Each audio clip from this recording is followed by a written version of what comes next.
As it happened, it was the Kalu-Kamsku who encountered humans first.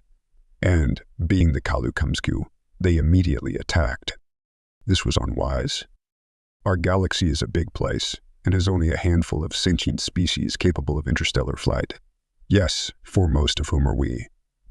As it turned out, unknown to anyone else, the humans had quietly been building a small domain for themselves in one remote and largely unremarkable corner of the galaxy.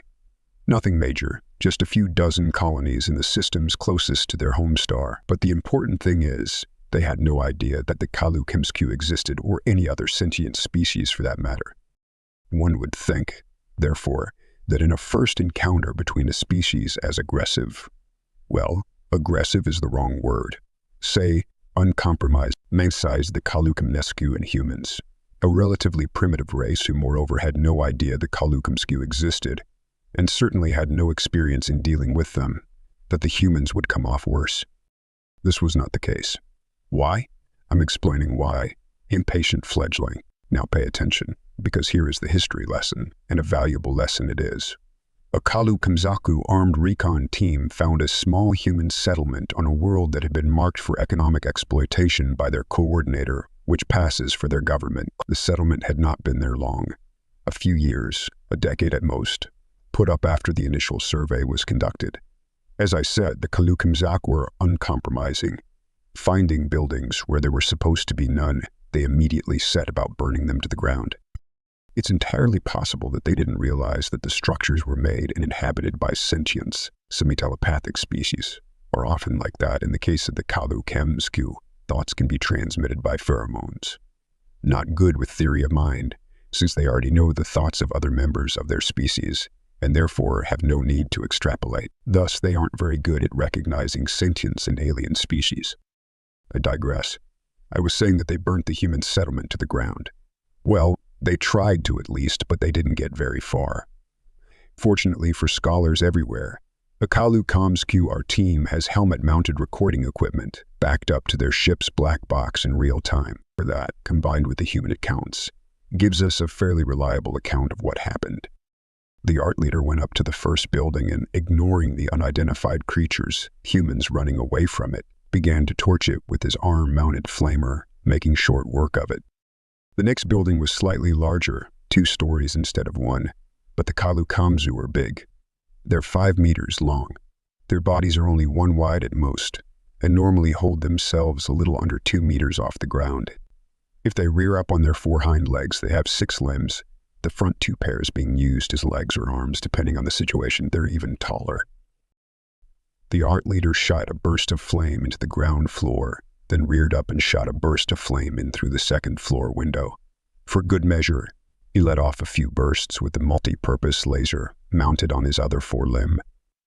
So, this avatar of destruction, along with his 19 other team members, is tearing through the human settlement, so far largely oblivious to the actual humans. However, he then spots a vehicle leaving the settlement and cripples it with a laser shot. Going up to finish it off with his flamer, he finds 4 humans, a male, a female, and 2 juveniles, a typical human family, if you're interested in the exobiology of it. Cowering in the wreckage, his recorders show that he definitely pauses here. Perhaps being a team leader, he was slightly less obtuse than most Kalu-Kamsku, only for a moment though. Then he raises his flamer to continue with the sterilization. It's at this point that he realizes that he no longer has a flamer, or the arm it was attached to for that matter. He lets out a great keening screech as he realizes he's been injured, and backs away from the wrecked vehicle. There, standing between him and the human family, and next to his severed arm, is another human. A human in a fully encasing armored suit, who had managed to creep up underneath him and remove his limb before he even noticed the human was there. A human holding a large kinetic pistol and a sword, an actual sword. The Kalu-Kamsku commander stares in astonishment for a moment. He's going into shock, but he still has a few minutes before he becomes catatonic. Then he realizes that he still has his combine laser mounted on his other arm. He brings it up, points it at the human, and fires, and the human simply steps aside. The human didn't actually dodge the laser blast, but he was so quick that in the time it took the ATR commander to bring the weapon to bear, aim, and pull the trigger, he was able to assess where the blast would land and simply move aside, That is how fast human reaction times are. The art commander keeps firing, of course, but it doesn't do him any good. The last footage the helmet cam records is of a blur of movement passing beneath the unfortunate commander before, well, he was the first casualty in the human-Kamzu conflict. So who was this mysterious human with the sword? And why was he there? Well, that is the amazing thing. He was there for exactly the same reason the Kamzu our team was. He was an armed scout who, along with 4 others, had gone to the planet to prepare the way for an invasion. This was not an unusual state of affairs, by the way. The different human factions and the factions within factions were almost constantly fighting each other. But this is the important part. While the Kamzu were about as heavily armed as Kamzu get, and still only really prepared for dangerous animals, the human scouts only had what humans considered the lightest weapons available, and were still equipped enough to drive off the Kamzu. The scouts were mostly only suitable for stealth operations, hence the sword. With a monomolecular, electrostatically bonded edge, it could cut through just about anything. It works too. The scout and his 4 partners cut through most of the Kamzu before they even realized anything was wrong. I should add that their active camouflage armor helped too. That was how the scout had gotten so close to the art commander in the first place. In any case, the art team was totally outclassed and only 3 of the Kamzu made it back to their ship out of a team of 20. They could probably have bombarded the colony from orbit, but they were in such shock and barely capable of running their ship with so few of them that they scurried back to their home space as fast as their ship could take them. Are you confused yet? I certainly was when I first studied this. Interspecies violence is not completely unheard of course. Mating rituals in particular often involve some degree of physical conflict, but still, it more often takes the form of aggressive displays with no injuries. The fact that humans routinely kill each other is shocking, but mass, organized violence.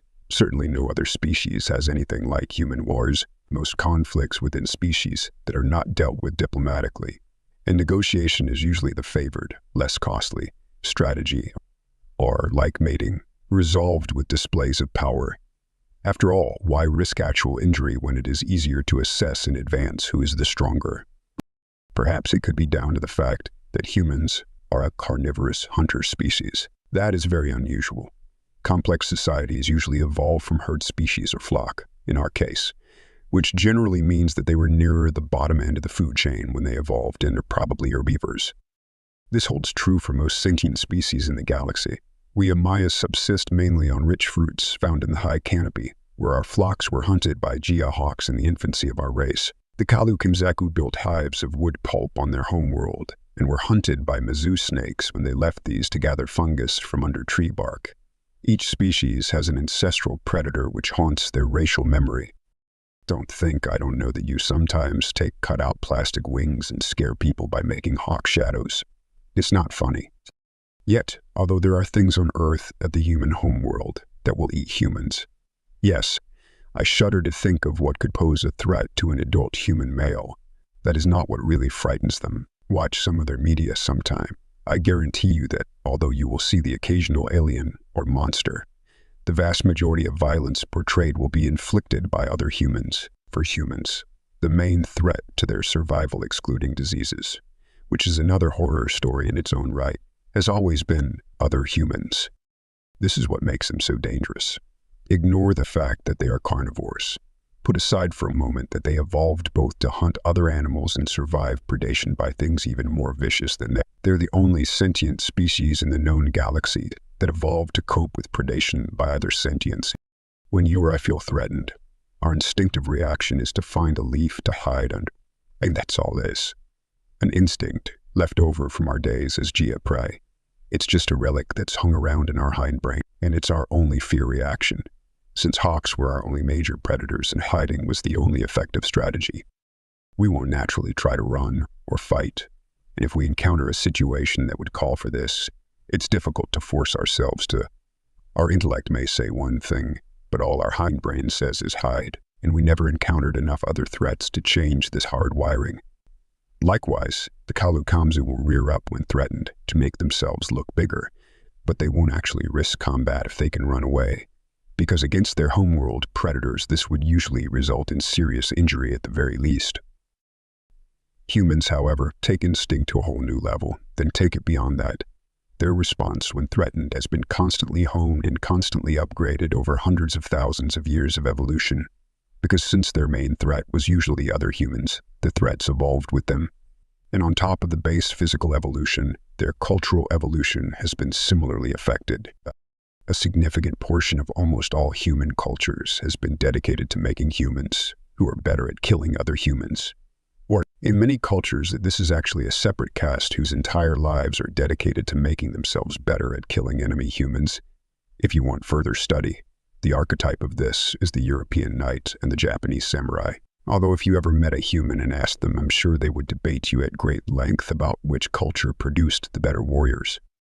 And don't ask, by the way. Most of the answer won't make sense to you anyway, and you would be happier not hearing the bits that humanity evolved while engaging in a constant arms race.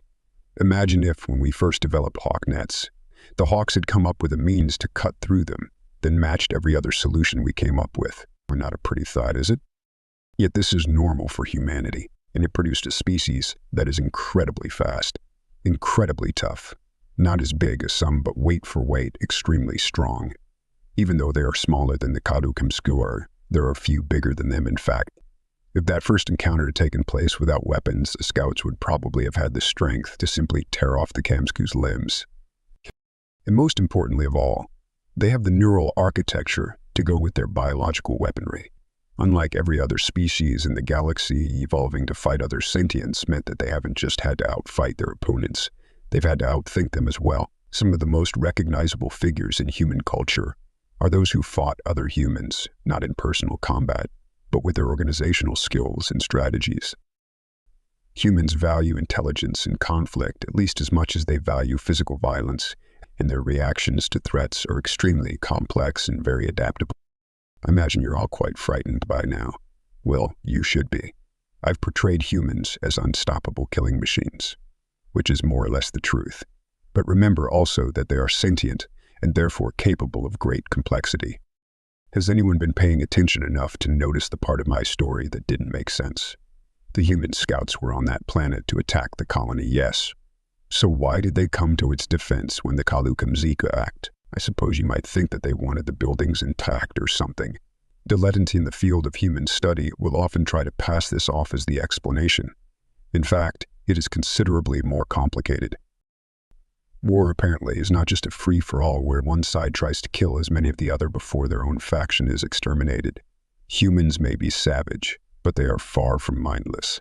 There are rules, which is what distinguishes war from simply killing other humans. These rules mostly concern who can and can't be killed.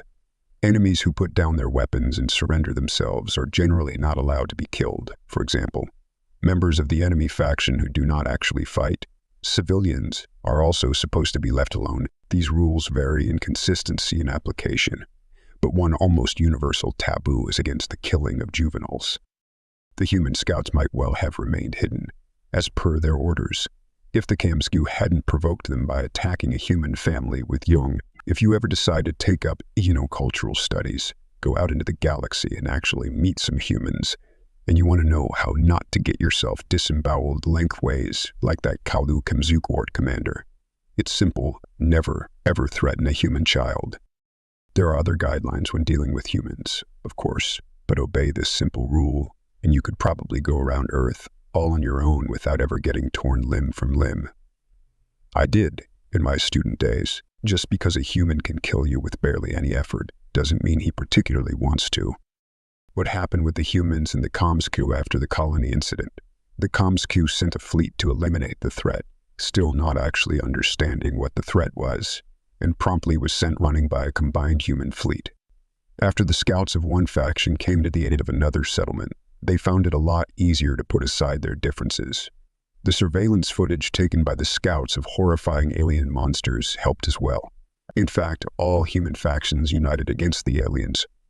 Although the human ships were less technologically sophisticated, they had far more ships built specifically for combat, and the complex tactical maneuvers of humans' fleets used to fighting space battles with each other were no match for Kamsku's strategy, which was simply advance and shoot. What few ground engagements there were usually ended as massacres. Remember, The scout team that wiped out 4 times their number of Kamsku were lightly armed by human standards. It finally occurred to the Kalu Kamsku to ask why this was happening, and after thoroughly analyzing their new enemy and finding them to be sentient, they finally managed to reach out to humans and establish a dialogue. It may surprise you to know that humans were perfectly ready to stop killing Kamsku and make peace. If anyone tries to get into a debate on how such a deadly species stopped the killing so easily, and this still passes for intellectual discussion at some schools, they had never encountered aliens before, and they were fascinated. As much as they were outraged by the attack on the colony, they were more interested in gaining information about the first other sentient species they had discovered. As I said, humans are complex creatures. Not that they got much out of the Kalu Kamsku, but the conflict had drawn the attention of the other starfaring species in the galaxy. Thus the cultural exchange began. Today there are humans all over the galaxy, studying the various species and cultures out there. There are even some on our world at the moment. In fact, and this was very difficult to arrange, but if one of you would kindly open that door right here now, you should have seen the looks on your faces. You were about to dive under the tables. Oh, I'm sorry, but that was just too good. You might want to think of this next time you're tempted to go out with plastic hawk wings. Sadly, I don't have any deadly humans here to show you. Even more sadly, this is the end of the lesson. Just as well, I need to stretch my wings. We've been in here a while, haven't we? Although from the look of it, it'll be a few minutes before you lot will go outside where there isn't a nice thick roof over your heads. Anyway, what then should we take away from this?